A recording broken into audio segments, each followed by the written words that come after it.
मोदी सरकार की कैबिनेट बैठक में बड़ा फैसला, भूमि बिल को फिर कैबिनेट की मंजूरी मिली थी, इसी बार अध्यादेश को मंजूरी। 4 जून को खत्म हो रही थी भूमि बिल अध्यादेश की मियाद, राज्यसभा की बाधा नहीं पार कर पा रहा है भूमि बिल। कैबिनेट बैठक में फैसला, 14 अप्रैल को समरसता दिवस के तौर पर मनाया जाएगा। इसी दिन भीमराव अंबेडकर का हुआ था जन्म। 125वीं अंबेडकर जयंती के लिए कमेटी का भी गठन, पीएम मोदी करेंगे कमेटी की अध्यक्षता। कैबिनेट बैठक में एक और अहम फैसला, कोस्टल शिपिंग, महिलाओं और बच्चों की तस्करी के खिलाफ बांग्लादेश से करार को मंजूरी। राहुल गांधी पर पीएम मोदी ने किया सीधा वार, एक अंग्रेजी अखबार को दिए इंटरव्यू में सूट बूट की चर्चा करने वालों को दिमागी तौर पर दिवालिया बताया, कहा सूटकेस से बेहतर है सूट बूट। पीएम मोदी ने कहा मेरे कोट और बालों पर चर्चा करने वालों को मुद्दे की समझ नहीं, आलोचना करना विपक्ष का काम, लेकिन 1 साल में सरकार की खामियों को लेकर खाली हाथ रहा विपक्ष। मोदी ने इंटरव्यू में कहा 1 रैंक 1 पेंशन के लिए प्रतिबद्ध है सरकार, लेकिन इसे बिना चर्चा के नहीं लागू कर सकते। बोले रक्षा विशेषज्ञों से ली जा रही है राय। मोदी ने कहा हमने 1 साल के अपने लक्ष्य को हासिल किया, अच्छे दिन के नारे पर कहा बुरे दिनों से निजात पाने के लिए था अच्छे दिन का नारा। भूमि बिल से जुड़े सवाल पर पीएम मोदी ने कांग्रेस को आड़े हाथों लिया, 3 लाख किसानों की खुदकुशी का ठहराया जिम्मेदार, बिल को 120 साल पुराना बताया। समरसता दिवस पर बोले केंद्रीय मंत्री थावरचंद गहलोत, कहा अंबेडकर जयंती के कार्यक्रमों को वोट बैंक के नजरिए से देखना गलत होगा। इसलिए तय किया है कि ये 125वीं वर्षगांठ साल भर मनाई जाए। ओडिशा के पूर्व सीएम गिरधर गमांग ने छोड़ी कांग्रेस पार्टी, सूत्रों के मुताबिक बीजेपी में शामिल हो सकते हैं गमांग। कांग्रेस शासन के एक और घोटाले की खुली पोल, केदारनाथ हादसे के वक्त राहत राशि में जमकर मची लूट, आरटीआई से हुआ खुलासा। उत्तराखंड में राहत के दौरान बने बिल में आधा लीटर दूध की कीमत 194 रुपए, एक रेनकोट की कीमत दिखाई गई 1800 रुपए। अधिकारियों ने अंडे मुर्गे की उड़ाई दावत। राहत अधिकारियों के होटल पर हर दिन खर्च हुए 7000 रुपए, एक ही आदमी के नाम पर 2 बार बांटी गई राहत, करीब 1 करोड़ रुपए हेलीकॉप्टर के ईंधन पे खर्च। घोटाले पर बोले केंद्रीय मंत्री रविशंकर प्रसाद, कहा इससे पहले कभी ऐसा शर्मनाक वाकया नहीं देखा, जांच के बाद कार्रवाई की बात कही।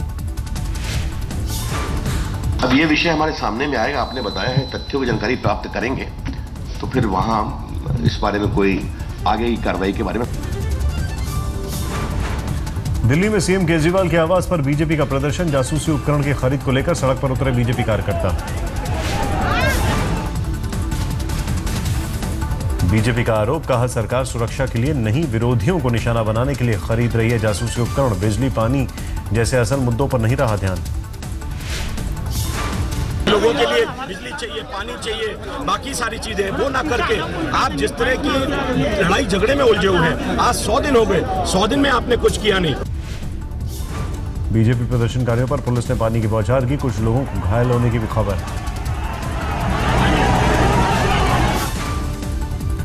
पुलिस की कोशिशों के बाद भी बीजेपी कार्यकर्ता सीएम आवास पर देर तक डटे रहे, सीएम केजरीवाल का पुतला जलाया। गोरखा राइफल्स के ट्रक में धमाका, देहरादून के कैंट इलाके में हुआ ब्लास्ट।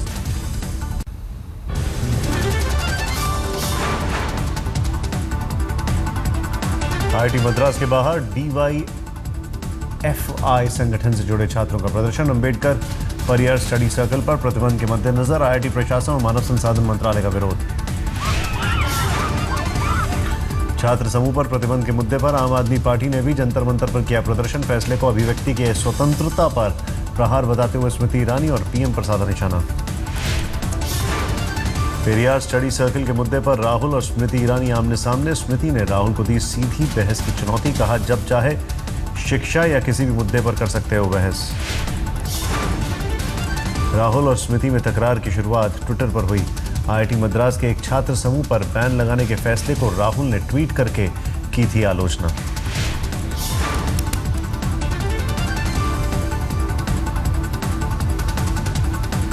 स्मृति ईरानी ने सीधे राहुल के ट्विटर हैंडल पर जाकर दी चुनौती, कहा कि अगली बार अपनी लड़ाई खुद लड़िए, ना कि एनएसयूआई को सामने रखकर। केंद्रीय परिवहन मंत्री नितिन गडकरी ने कांग्रेस पर साधा निशाना।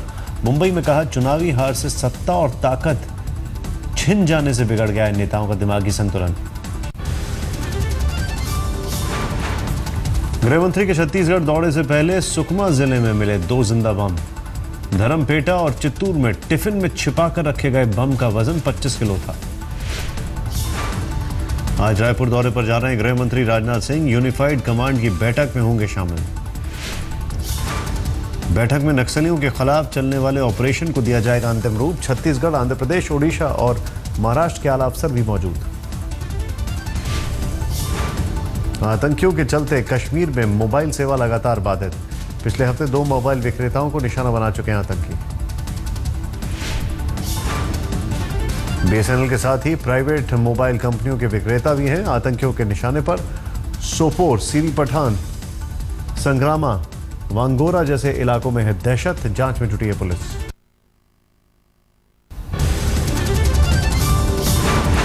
चंडीगढ़ में युवा कांग्रेस का प्रदर्शन। राज्य सरकार की नीतियों का किया विरोध। पुलिस ने प्रदर्शनकारियों पर भांजी लाठियां। बैंगलोर में आरटीआई कार्यकर्ताओं का प्रदर्शन। आरटीआई कार्यकर्ताओं पर हुए हमले का किया गया विरोध।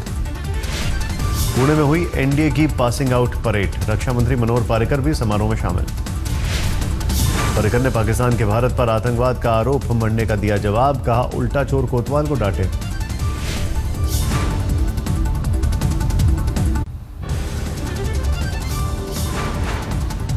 ट्रेन के एसी कोच में सफर होगा महंगा। 1 जून से बढ़ जाएगा एसी टिकट का किराया। ट्रेन में फर्स्ट क्लास का भी बढ़ेगा किराया। सर्विस टैक्स में बढ़ोतरी का असर। 3.7% से 4.2% सर्विस टैक्स बढ़ा। रेलवे बोर्ड ने जारी किया सर्कुलर। अब मोबाइल पर फ्री उपलब्ध होगी कोर्स की एनसीईआरटी बुक। मानव संसाधन मंत्रालय की पहल।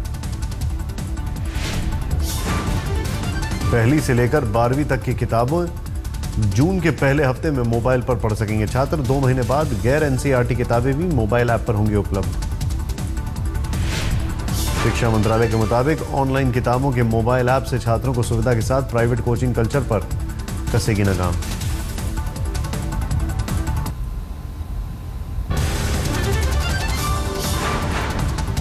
पीएम मोदी के साथ बांग्लादेश के दौरे पर जाएंगी ममता बनर्जी। लैंड डील समझौते पर लगेगी मोहर।